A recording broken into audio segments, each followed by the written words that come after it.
Hi friends, ఈరోజు నేను మీ అందరికీ మద్దూరు వడ ఎలా చేయాలో చూపిస్తాను. ఇది చాలా చాలా టేస్టీగా ఉంటుంది, మైసూర్ స్పెషల్.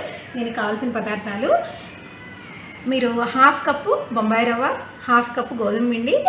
ఇది మైదా పిండితో కూడా చేసుకోవచ్చు మనము. నేను ఇక్కడ గోధుమ పిండిని వాడుతున్నాను. 1/3 కప్పు, ఇంచుమించుగా 1 కప్పు బియ్యం పిండి. కొన్ని వేరుశనక్కాయలు డ్రై ఫ్రై చేసుకొని అటు ఇటు కాకుండా పౌడర్ కొట్టుకోండి. కొంచెం అల్లము, కొంచెం పచ్చిమిరపకాయ ముక్కలు మీ టేస్ట్కి తగ్గట్టు వాడుకోవచ్చు. ఒక 1 కప్పు ఉల్లిపాయ ముక్కలు, 1 స్పూన్ నెయ్యి, సరిపడినంత సాల్ట్, కొన్ని నువ్వులు. నావి అన్పాలిష్డ్ నువ్వులు కాబట్టి ఇలా కనిపిస్తున్నాయి, మీరు తెల్ల నువ్వులు కూడా వాడుకోవచ్చు. చూసారు కదా, ముందుగా డ్రై ఇంగ్రీడియంట్స్ బియ్యపిండి, బొంబాయి రవ్వ, గోధుమ పిండి, ఈ 3 నేను గిన్నెలోకి తీసుకొని చక్కగా కలుపుకుందాము. దీనిలోనే మీ రుచికి తగినంత ఉప్పు కూడా వేసేసుకోండి. సో ఉప్పు చక్కగా కలుపుకున్నారు కదా, ఇప్పుడు పల్లీలు ఆర్ గ్రౌండ్ నట్స్, వేరుశనక్కాయలని పౌడర్ చేసుకున్నాం కదా, దాన్ని కూడా కలుపుకోండి. నువ్వులు కూడా కలుపుకోండి. దీనిలోనే కొంచెం 1 స్పూన్ నెయ్యి తీసుకున్నాం కదా, ఈ నెయ్యి ట్రాన్స్ఫర్ చేసుకుందాము.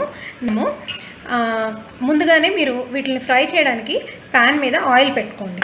సో 1 స్పూన్ ఆయిల్ కూడా దీనిలో యాడ్ చేసుకోండి. ఇప్పుడు చూసారు కదా, నేను ప్యాన్ ఆల్రెడీ పెట్టుకున్నాను. సో నూనె ఆల్మోస్ట్ కొంచెం మరిగింది. ఇది 1 గరిటె నూనె దీనిలో వేసుకొని గరిటెతోనే కలుపుకోండి, ఎందుకంటే వేడిగా ఉంటుంది కాబట్టి గరిటెతోనే కలుపుకోండి. ఒకసారి గరిటెతో కలుపుకున్నాక ఇంకొంచెం చల్లారిపోయింది కాబట్టి ఇప్పుడు నీట్గా చేత్తో కలుపుకోవచ్చు. ఈ పచ్చిమిరపకాయ ముక్కలు, అల్లం ముక్కలు, నెక్స్ట్ మనం కట్ చేసి పెట్టుకున్నాం కదా, చక్కగా ఉల్లిపాయలు అన్నీ కలిపేసుకొని తగినంత వేసుకొని చక్కగా ముద్దలా కలుపుకొని వడలా వేసుకొని డీప్ ఫ్రై చేసుకోవడమే. చక్కగా ఇలా ముద్దలాగా కొంచెం కొంచెం మనం వాటర్ వేసుకొని ఇలా ముద్దలాగా కలుపుకోండి. మనము అక్కి రొట్టి లేకపోతే బియ్యపిండి రొట్టి వాటికి ఇలా చేసుకుంటాం కదా, అలా చిన్న బాల్ని తీసుకొని కొంచెం తడి చేసుకోండి. తడి చేసుకోవచ్చు, లేకపోతే ఆయిల్ అయినా వేసుకోవచ్చు. నేను ఇక్కడ తడి చేస్తున్నాను. సో మీకు ఎంత మందం కావాలంటే అంత మందం. జనరల్గా కొంచెం మందం ఉంటే చాలా క్రిస్పీగా సాఫ్ట్గా బాగుంటాయి. చూసారు కదా, నేను 3 వడలు వేసాను. ఇక్కడ మీకు కనిపిస్తున్నాయి. కొంచెం రెడ్డిష్ కలర్ వచ్చినప్పుడు మనం తీసేసుకుంటే చాలు. ఇది మరీ వేపు రంగు వచ్చేంత వరకు ఏమీ ఉంచొద్దు, ఎందుకంటే అంత వేపు రంగు వచ్చాక మళ్ళీ మనం బయటకు తీసేసరికి అవి కొంచెం ఇంకా రంగు మారిపోతాయి. అండ్ మనం ఆనియన్స్ వేసుకున్నాం కదా, అవి కూడా ఎక్కువ మాడినాయి అనుకోండి, ఎక్కువ వేగితే టేస్ట్ మారుతాయి. సో మీడియం కలర్ వచ్చే వరకు, గోల్డెన్ కలర్ చాలు, తీసేసుకోవచ్చు. మైసూర్ ఎప్పుడు వెళ్ళినా మైసూర్ ట్రైన్స్లో తప్పకుండా వచ్చే మంచి డిష్ అనమాట. ఇది చాలా టేస్టీగా ఉంటుంది. అండ్ స్టోర్ కూడా చేసుకోవచ్చు. మనం ఈవినింగ్ స్నాక్ కింద పిల్లలకి, పెద్దలకి అందరికీ పెట్టుకోవచ్చు.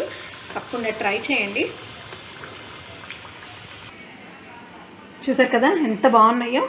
ఈ క్రిస్పీగా అండ్ ఇంత మందంగానే ఉండాలి. ఇదే ఈ రెసిపీ యొక్క స్పెషల్. మనం తినేటప్పుడు క్రిస్పీ ఉంటుంది, లోపల సాఫ్ట్నెస్ ఉంటుంది. తప్పకుండా ట్రై చేసి ఎలా ఉందో నాకు కమెంట్ బాక్స్లో షేర్ చేయండి. Thank you.